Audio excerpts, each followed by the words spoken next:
The PRC continues its abuses, including genocide and crimes against humanity against Uyghurs, repression of Tibetans, crackdown on basic rights in Hong Kong, and targeting of individuals on the mainland for exercising fundamental freedoms.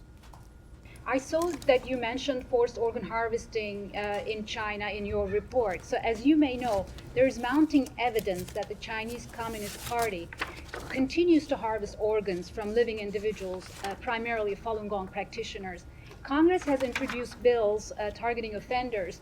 Where does the State Department stand on holding the CCP accountable for organ harvesting, and what steps are you planning to take to put an end to this atrocity?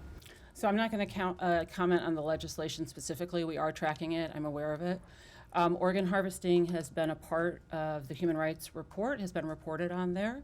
And we will continue to focus on that as an issue across on the broad spectrum of human rights and trafficking issues going forward where it comes up.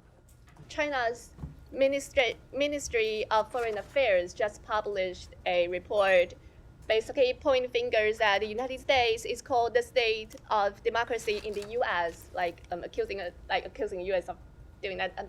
Any comments or response to that? We always welcome critique of the human rights situation in our country, as long as it is credible and fact-based and objective.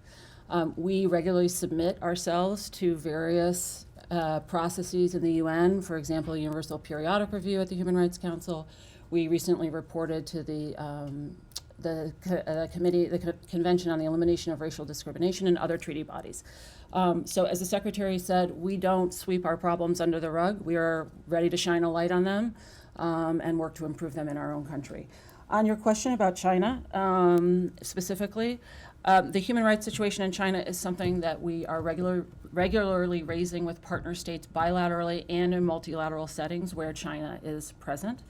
And this includes looking to promote accountability for China's genocide and crimes against humanity in Xinjiang, but also human rights abuses across China.